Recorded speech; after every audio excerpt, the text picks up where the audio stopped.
Kat, Robey. Amanda?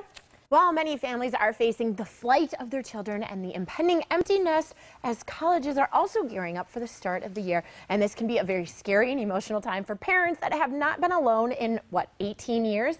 So joining us today with tips is Kat Robey, our relationship guru. This is scary. It really is. It's a big change, and that's 18 years if you only had the one. Yes, right? Exactly.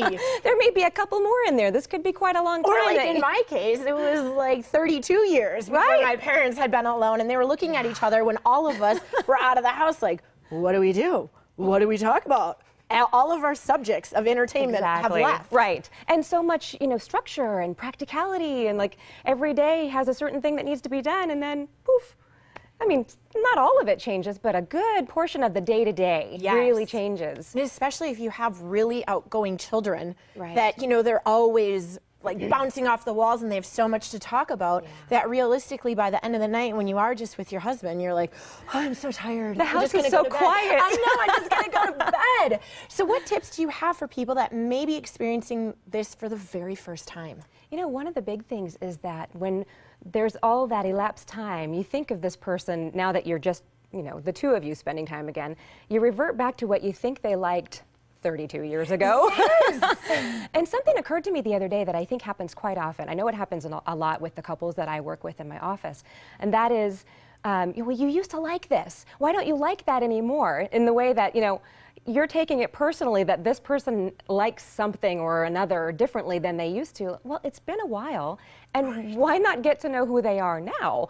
Today, obviously, we're not the same people after that much time, but that just occurred to me, like, people actually get a little bit offended because we like to know what our partner likes. Right. So, what do you mean you don't like that? It's just something to kind of tune into. Watch how much that people do that. Being able to refocus on what, people always say, if we had more time, we would do this. Right. If the kids weren't around, we'd go on vacation to blank. Well, maybe you need to start planning that kind of stuff. Maybe, look at the time that you have together and really show up in a different way. You're going to be required to. It may actually be too much. That's another thing people talk about, like you're together all the time now.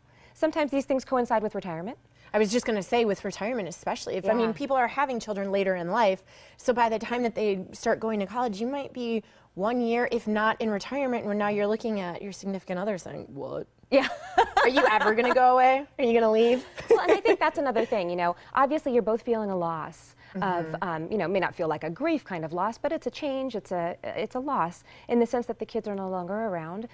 Find some outside support to be able to talk about that, and maybe find some outside connections for your newfound time, but also recognize that it's a loss for each other. Congratulate each other for the fact that they've flown and they're doing well, and that, high five for the parenting that you did together. And remember that you've been a team. It's just now the team can focus on new horizons, like where do you want to be in 10 years? Where do you want to be in 5, 30, health-wise, finances, travels, hobbies. It's a really cool time that people can take to redefine or reinvent themselves. And the caveat is find balance. We don't just change into a totally different person and a new skin all of a sudden, but it's time to start listening to that voice inside that might want to try on things that it didn't have time for before. And so do you suggest that we should maybe start like dating? Like our husband or our wife again? Because like you said, things change, and so in order to get to know a person again, you have to go back to almost the basics of just dating them and talking and not being judgmental or saying, well, you never used to like pepperoni pizza before, like what happened? Right, exactly. Treating it like a dating situation again is that's going to give you that platform to spend your time a little bit differently. I mean, whether you like it or not, kids require so much attention. Yes. It's a distraction all the time, right? So really being able to tune in after you've been kind of habitually outside of your skin, so to speak, and not necessarily showing up 100% in your relationship, that's going to be totally new. Turn off the television. Have dinner together at a table. Right. Have a glass of wine and talk for hours like you used to before there was kids. Yeah. And try to just listen. There's a game out there, I think it's called the Ungame, that has rules in that there's questions that get you talking, but you're not allowed to interrupt each other.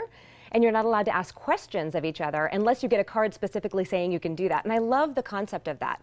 So it's just, I'm going to listen, I'm not going to offer any advice, judgment, opinions.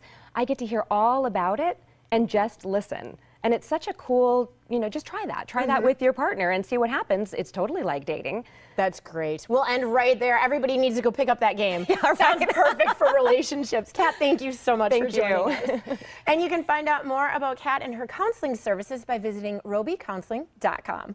Stick around, The Morning Blend will be right back with a preview of tomorrow's show.